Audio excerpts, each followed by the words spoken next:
The courtroom was hushed, the air thick with tension. The wooden benches creaked as people shifted in their seats, whispering in low tones. At the front, the flag stood tall beside the seal of the court, watching silently like a guardian of justice. Then, the sound of footsteps. The judge entered, robed in black, his expression grave. Instantly, everyone in the room rose. The moment he took his seat, his voice cut through the silence. "Everyone may be seated." The shuffle of people sitting down echoed briefly, then silence reclaimed the room. The judge leaned forward, his voice calm but commanding. "This is the case of the State of Ohio versus Ruth R. Miller. Case number 2025 CR 925. We are here today for an arraignment." For Ruth Miller, sitting at the defense table, the words must have carried unbearable weight. Her hands rested tightly in her lap, her eyes fixed on the desk in front of her, as though afraid to look up. The judge continued, outlining what was about to unfold. "During an arraignment, there are 3 things I must do. First, I address your right to counsel. Second, I will read the indictment against you. And finally, we will address the issue of bail." He gestured to the defense table. "Representing the defendant today are attorneys Ian Friedman and Marlene Grant. Representing the state of Ohio are County Prosecutor Ryan Steyer and Assistant Prosecutor Adam Pfizer." The introductions made the stakes clear. On one side, a woman fighting for her life. On the other, the state itself, armed with evidence, law, and the power to demand justice. The judge's voice grew solemn. "Ms. Miller, let me be clear. You will never be alone in this courtroom. At every stage of these proceedings, your attorneys will be with you, representing you and protecting your rights." Then, like the turning of a heavy page, the indictment began. Each word was deliberate, formal, and devastating. Count 1, aggravated murder.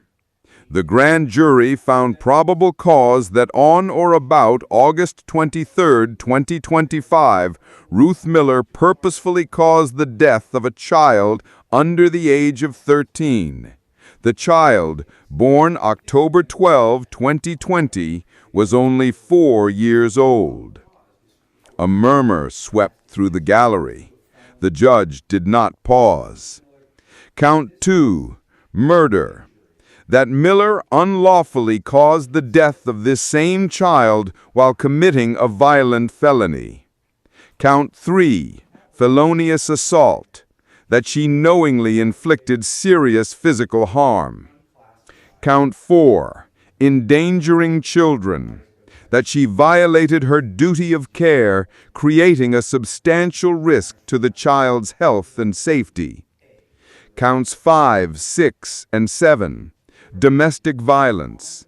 That she caused or attempted to cause physical harm to members of her household, including the child victim. Each charge landed like a blow. Ruth Miller sat motionless, her face pale, but her attorneys leaned close, whispering reassurances. The judge folded the papers and looked back up. "These are the charges against you. Your attorneys have already entered a plea on your behalf, not guilty by reason of insanity. That plea will now be officially entered into the record." The tension shifted. Now came the matter of bail. The prosecutor arose, his voice sharp and deliberate. "Your Honor, the state moves to deny bail under the revised code.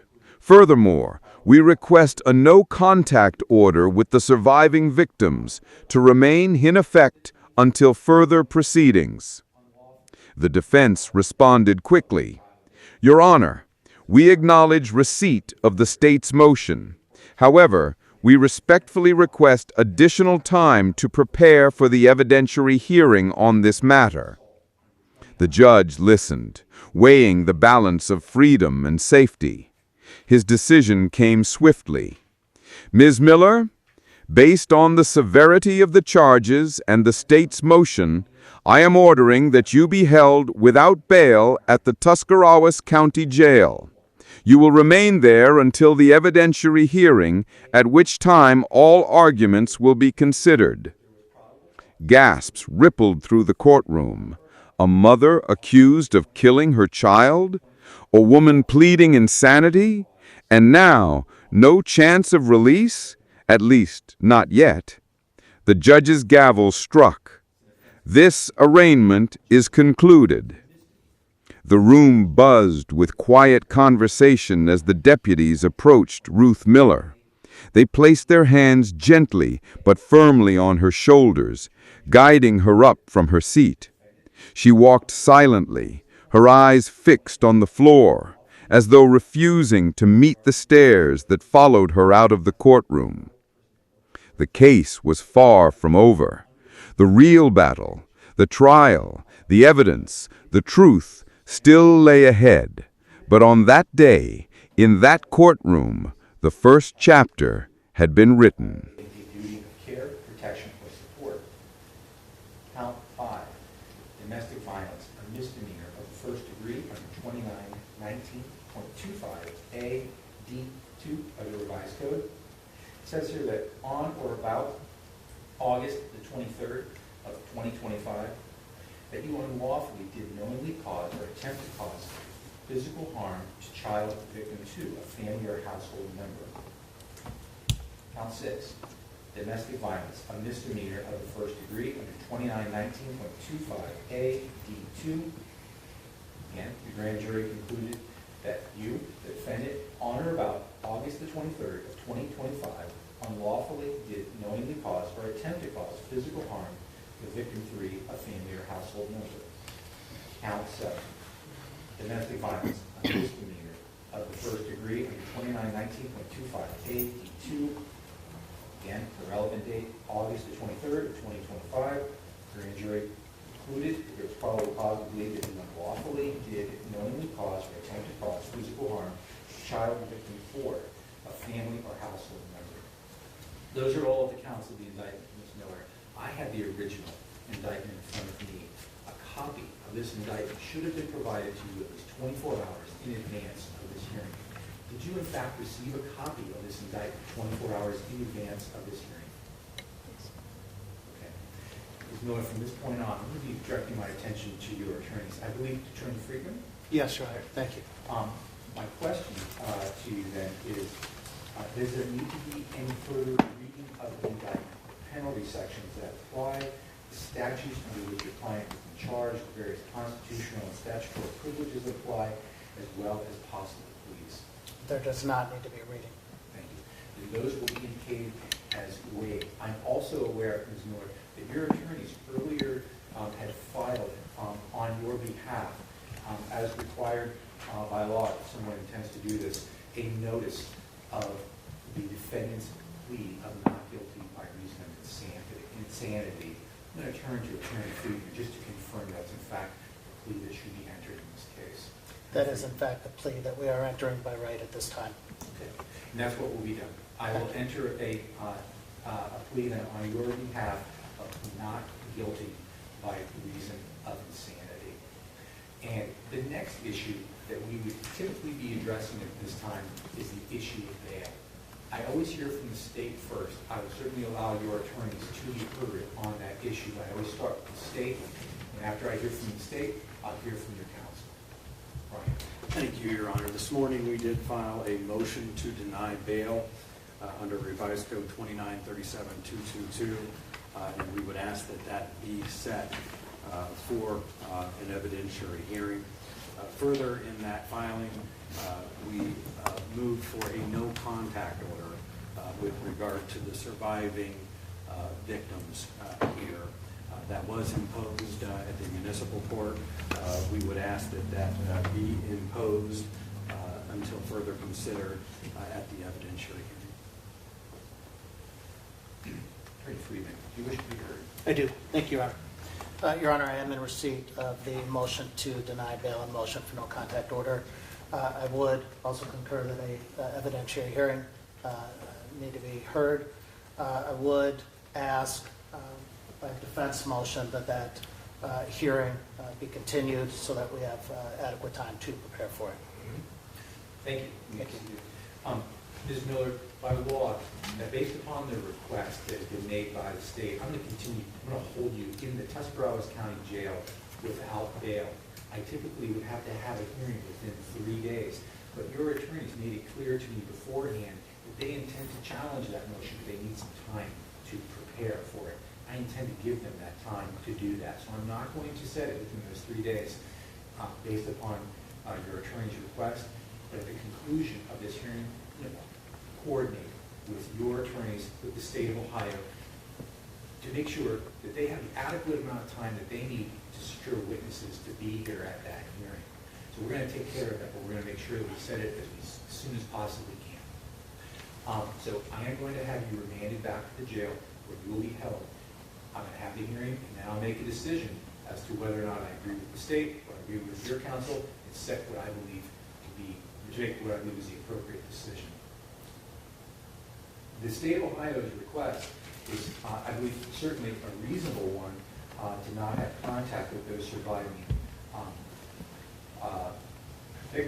victims in this matter. As I'm not setting any bail at this point in time, I guess I'm going to turn to your attorneys. Do you foresee any objection to having her wanting to have contact with them until we are able to actually have bail set?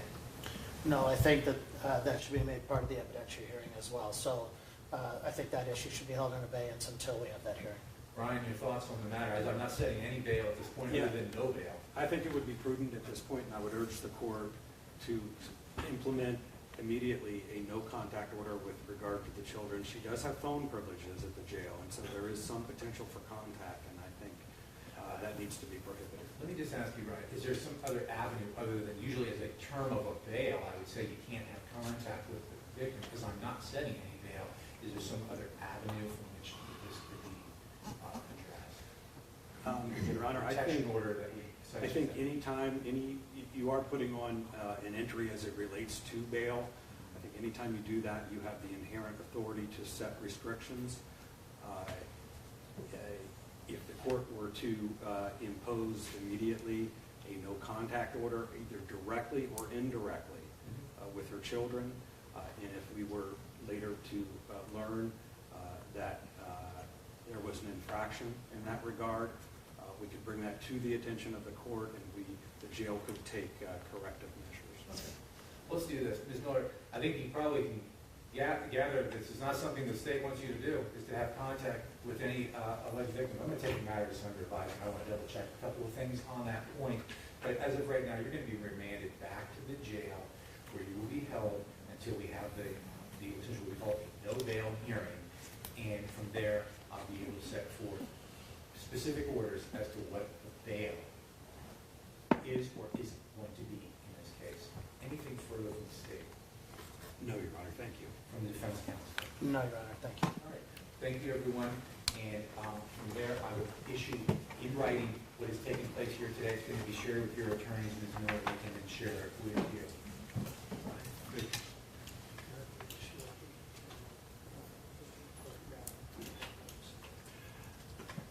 I don't think that's an issue. Discussion. Yeah.